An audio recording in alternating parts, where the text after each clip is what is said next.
É agora convidada desta edição da noite Ana Jacinto, secretária-geral da Aresp, a Associação da Hotelaria, Restauração e Similares. Muito boa noite, seja muito bem-vinda. Ouvimos aqui queixas dos empresários da restauração, tanto o Governo como também os municípios já acionaram vários mecanismos de apoio ao setor, mas com estas queixas que ouvimos aqui de que as medidas são insuficientes, o que é que continua a faltar? Boa noite, Patrícia. Obrigada pelo convite. De facto, a Aresp tem sistematicamente vindo a conversar com o Governo e tem dito exatamente isso. As medidas são, de facto, conta-gotas, como temos vindo, insuficientes, não abrangem todos os empresários, são complexas e, de facto, não está a chegar às empresas que era aquilo que nós desejaríamos. E não somos só nós que o dizemos. Eu agora podia estar aqui a partilhar convosco os dados do último inquérito da Aresp, mas se dúvidas existem em relação aos nossos dados, vejamos os dados oficiais. Olhemos, por exemplo, para os dados do INE relativamente ao desemprego, relativamente ao último trimestre, ao terceiro trimestre, peço desculpa. E relativamente ao terceiro trimestre, o que nós temos é que os setores da restauração e do alojamento turístico já perderam quase 50 mil postos de trabalho. Portanto, não são dados da Aresp. E isto significa o quê? Significa que as medidas não estão a segurar as empresas, nem estão a segurar os seus postos de trabalho. E, portanto, o que nós dizemos comprova-se. O que é que nós temos feito? Porque nós procuramos sempre não ser o entrave e fazer parte da solução. E, portanto, o que nós fizemos foi, no início de novembro, voltámos a construir um documento que chamámos Programa de Emergência, com 10 medidas, e já discutimos com o Governo aquilo que nós consideramos dessas 10 medidas, as medidas mais essenciais e eficazes para que de facto se consiga travar esta destruição deste tecido empresarial tão importante. Se me deixar elencar só as 3, 4 mais importantes, eu diria que uma das mais importantes que nós tivemos a oportunidade de partilhar tem que ver com a liquidez à tesouraria das nossas empresas. E quando falamos de liquidez, estamos a falar efetivamente de liquidez que abranja todas as empresas, que não haja entraves, que não haja segregação e que de facto seja a quantia suficiente para segurar as empresas, que do nosso ponto de vista tem que corresponder a 50% das quebras de faturação aferidas mensalmente. Não chega a estarmos a falar de um apoio que pode ir até 7.500 euros para as microempresas com um conjunto de entraves para as empresas acederem. Não chega, não é suficiente dada a gravidade que nós hoje temos. Depois também falámos com o Governo a propósito de outra medida que já veio a ser anunciada, esperemos que vá ao encontro daquilo que a Aresp tem desenhado, que tem que ver com as rendas. É impossível um setor de atividade que está a trabalhar com 50% da sua capacidade, com as limitações de horários que tem, e pagar uma renda a 100%. Não é viável, isto não pode acontecer porque o negócio não se torna viável. Portanto, tem que haver aqui uma partilha de responsabilidades entre Estado, senhorios e arrendatários. É evidente que também não queremos que o senhorio seja prejudicado e, portanto, tem que haver um mecanismo que apoie os senhorios, mas os arrendatários têm que ser compensados, isentos desta perda que estão a ter sistematicamente. É outra das questões. O Governo já anunciou que estava a pensar numa medida relativamente às rendas que não sabemos ainda como é, porque ela não está concretizada ainda. Esperemos que vá ao nosso encontro.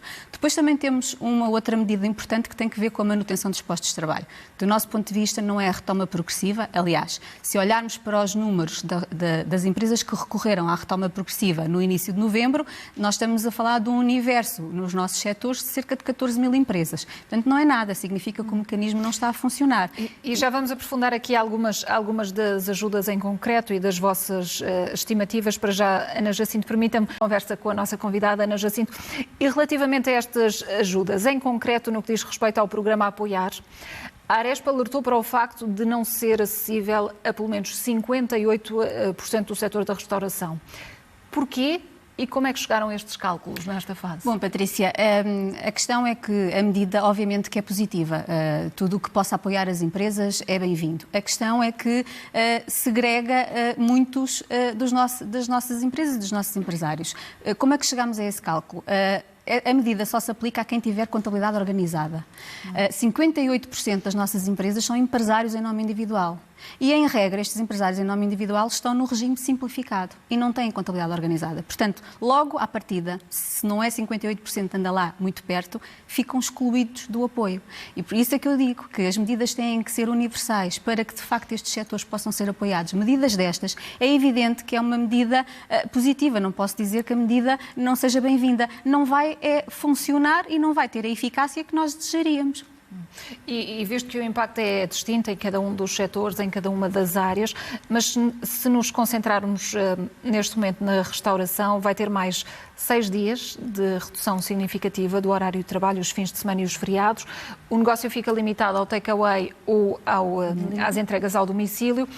Estas medidas do novo estado de emergência, que impacto, que efeitos é que vão ter face àquilo que já foi até hoje? Bom, se já estávamos mal, obviamente que estas medidas têm um impacto ainda maior nas nossas atividades. Estamos a falar de restrições de horários, estamos a impedir que o estabelecimento funcione, especialmente aos fins de semana e feriados, e nesta fase, que eram épocas onde normalmente funcionariam com mais procura, mas a Aresp tem dito desde o início, não nos cabe a nós contestar ou questionar as medidas de caráter sanitário. Nós não temos conhecimentos técnicos suficientes, não temos informação técnica suficiente para dizer que as medidas não são as adequadas para combater aquilo que todos nós queremos combater, que é a propagação desta pandemia. Se o Governo entende, de acordo com as informações que lhe chegam, que de facto estas medidas são absolutamente cruciais, obviamente que a Aresp não pode deixar de acompanhar. Agora, o que nós dizemos desde o início é que tem que haver um equilíbrio entre estas medidas de caráter sanitário, que têm um impacto enorme nas nossas atividades,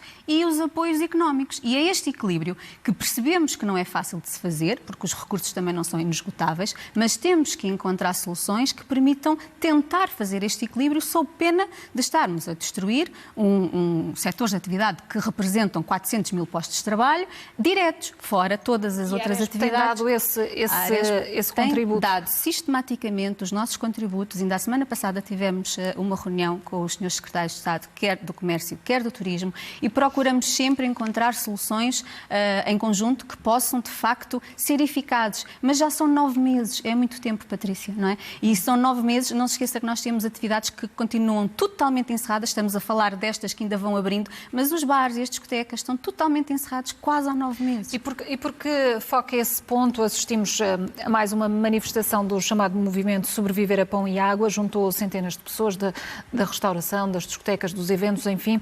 Foi um grito de revolta. Entre as críticas à atuação do Governo, fizeram também algumas exigências. Na sexta-feira vão ser recebidos na Presidência da República. Como é que olha para estes protestos, para este grito que temos ouvido nas ruas? É evidente que olhamos com preocupação. Nós compreendemos toda esta angústia, todo este desespero que é enorme. Como lhe digo, temos setores encerrados há quase 9 meses, sem faturarem nada e com encargos, porque aquilo que estamos a fazer, todos estes apoios, são apoios parciais, porque o apoio ao emprego é parcial, porque há uma fatia que as empresas têm que continuar a pagar, mesmo não tendo faturação nenhuma. E, portanto, tudo isto é tudo muito parcial para a dimensão enorme que nós temos. E, portanto, compreendemos este desespero. Agora, também lhe devo dizer que a Aresp é uma instituição secular, nós temos 124 anos e desde sempre que a nossa forma de atuar tem sido no diálogo. Procurar as soluções em diálogo e construir. E, portanto, será sempre esta nossa forma de estar e vamos continuar a procurar encontrar as soluções. Se tivermos que ser mais assertivos, seremos, mas sempre na mesa das negociações, porque é aí que nós acreditamos que o trabalho e muitas destas medidas que estão a ser anunciadas e outras que foram anunciadas no passado resultam, como sabe, porque tem sido público, de muitas pressões da Aresp. Mas é na mesa da negociação que estas pressões devem de ser feitas. Agora, não posso deixar de compreender, e não podemos deixar de compreender estas manifestações, porque de facto o desespero é muito. Ana Jacinto, boa noite e obrigada pela sua presença nesta edição da noite.